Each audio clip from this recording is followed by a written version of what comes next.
आज की क्लास में हम प्रोटोनेफ्रीडियल सिस्टम और फ्लेम सेल्स के बारे में पढ़ेंगे। फाइलम प्लैटीहेल्मिन्थीस के दो कॉमन एंडोपैरासाइट्स हैं, फेस्यूला हिपैटिका एंड टीनिया सोलियम। इन दोनों ही एंडोपैरासाइट्स में एक यूनिक एक्सक्रीटरी सिस्टम पाया जाता है, उत्सर्जन तंत्र पाया जाता है, जिसे कहते हैं प्रोटोनेफ्रीडियल सिस्टम। ये प्रोटोनेफ्रीडियल सिस्टम सबसे पहले हम लिवर फ्लूक में पढ़ेंगे या फेस्यूला हिपैटिका में पढ़ेंगे।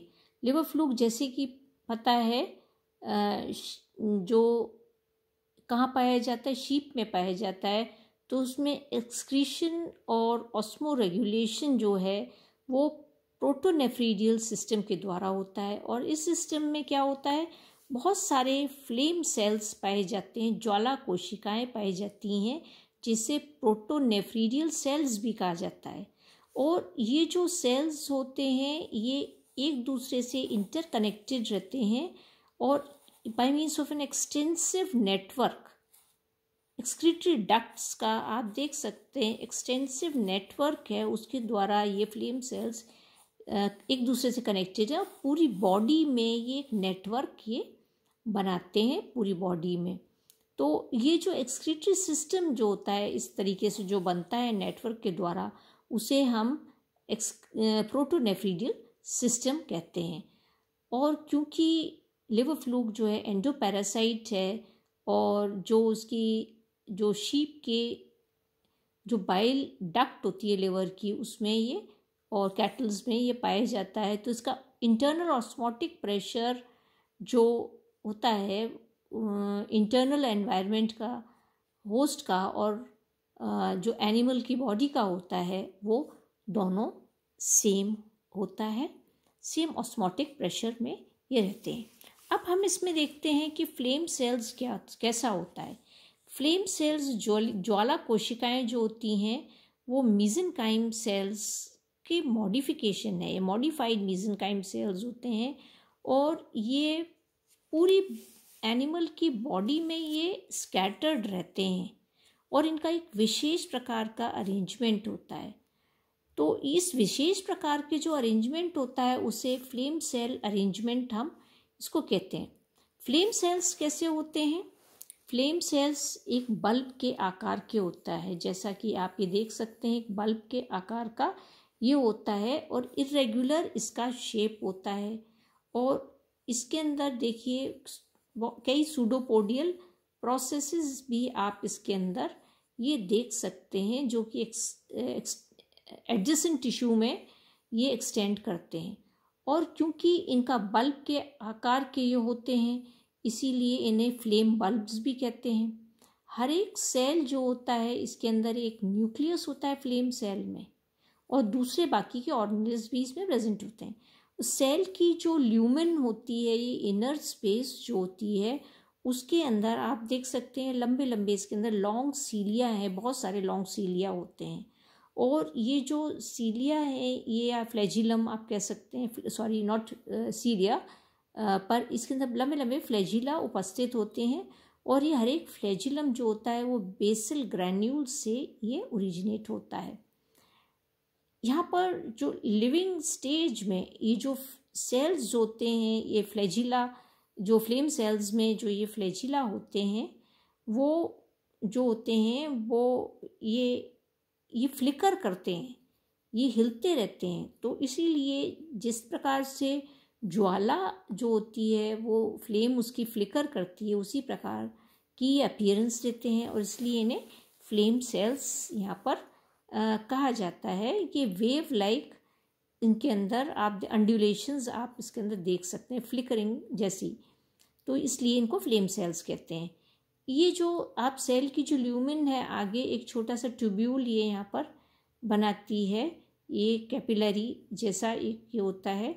और ये जो होते हैं नैरो ट्यूब्यूल जो होती है, अगर आप देखें आगे जाकर तो ये छोटे छोटे ट्यूब्यूल जो होते हैं एक बड़ी सी जो लार्ज ब्रांच होती है उसके अंदर देखिए आप छोटे छोटे ट्यूब्यूल्स हैं, लार्ज ब्रांच में ये जाके ये जुड़े हुए रहते हैं। तो आप देखते हैं एक्सक्रीटरी वेसल्स जो होती हैं, मेनली अगर हम देखें इनको एक्सक्रीटरी वेसल्स कहते हैं ये, तो इसमें 4 ट्रंक्स हैं। मेनली एक्सक्रीटरी वेसल्स किस में खुल रही हैं? 4 ट्रंक्स में खुल रही हैं। तो एंटीरियर रीजन में आप 4 ट्रंक्स, 1 2 3 4 ऐसे 4 ट्रंक्स ये आप यहाँ पर देख सकते हैं। 2 ट्रंक्स जो होती हैं वो डॉर्सल होती हैं और 2 जो होती हैं वो वेंट्रल पोजीशन में ट्रंक्स होते हैं। 2 डॉर्सल और 2 वेंट्रल पोजीशन में ये ट्रंक्स होती हैं, और ये चारों ट्रंक्स एक मेन लॉन्जिट्यूडनल एक्सक्रीटरी कैनाल में जाकर ये जॉइन करती हैं। देख रहे हैं आप ये सारी जॉइन होकर मेन एक्सक्रीटरी लॉन्जिट्यूडनल कैनाल में ये चारों ट्रंक्स यहाँ से ऊपर एंटीरियर एंड की ये जॉइन हो जाती हैं, जो कि पोस्टीरियर एंड जो होता है बॉडी के वहाँ तक ये रन कर रहा है मेन लॉन्जिट्यूडनल कैनाल, और एक्सक्रीटरी पोर के द्वारा ये बाहर खुलती है। तो ये इसमें यहाँ देखें। फिर आगे अगर हम देखें तो इसकी फिजियोलॉजी एक्सक्रीशन की क्या है, क्यों इसके अंदर जो लिवर फ्लूक होता है इसमें प्रिंसिपल एक्सक्रीटरी प्रोडक्ट्स जो होते हैं वो फैटी एसिड्स होते हैं, कार्बन डाइऑक्साइड होती है और अमोनिया गैस होती है। और ये जो एंड प्रोडक्ट्स हैं ये मीसेनकाइम से डिफ्यूज़ होकर कहाँ ट्रांसपोर्ट होते हैं? साइटोप्लाज्म में, जिसमें फ्लेम सेल्स होते हैं। और यहाँ से ये जो साइटोप्लाज्म जो होती है वहाँ से ये कहाँ चले जाते हैं? फ्लेम सेल्स में जाते हैं। फ्लेम सेल्स से वो जाने के बाद वो छोटी छोटी जो ल्यूमेन है फ्लेम सेल्स की, जैसा कि मैंने यहाँ पर आपको बताया था, ये इसकी ल्यूमेन है फ्लेम सेल की, इसे होते एक्सक्रीटरी ट्यूब्यूल में आएंगे। फिर यहाँ आप देखेंगे यहाँ से ये जो 4 जो ट्रंक्स हैं इसकी एंटीरियर एंड्स पर एक्सक्रीटरी वेसल्स जो हैं उनमें आती हैं, और एक्सक्रीटरी वेसल्स कहाँ खुल रही हैं? मेन लॉन्जिट्यूडनल डक्ट में, और वो main longitudinal duct excretory port के द्वारा बाहर की तरफ ये खुल जाती है। तो ये इस प्रकार से ट्रांसपोर्टेशन होता है। तो मेनली जो फ्लेम सेल्स में जो प्रोडक्ट्स आते हैं, एक्सक्रीटरी एंड प्रोडक्ट्स आते हैं, वो सेलेक्टिव ट्रांसफ़र के कारण होते हैं, और वो एल्कलाइन फॉस्फेटेज एंजाइम जो होता है उसकी प्रेजेंस में सेलेक्टिव ट्रांसफ़र होता है। तो प्रोटोनेफ्रिडियल सिस्टम जो इसका लिवर फ्लूक में पाया जाता है उसका 2 फंक्शंस होते हैं। एक सो एक्सक्रीटरी फंक्शन होता है और दूसरा इसका ऑस्मो रेगुलेटरी फंक्शन भी है इसका। तो ये यहाँ पर या आज हमने लिवर फ्लूक में जो है प्रोटोनेफ्रिडियल सिस्टम पढ़ा है। नेक्स्ट क्लास में हम टीनिया सोलियम में ऑस्मो रेगुलेटरी प्रोटोनेफ्रिडियल सिस्टम पढ़ेंगे।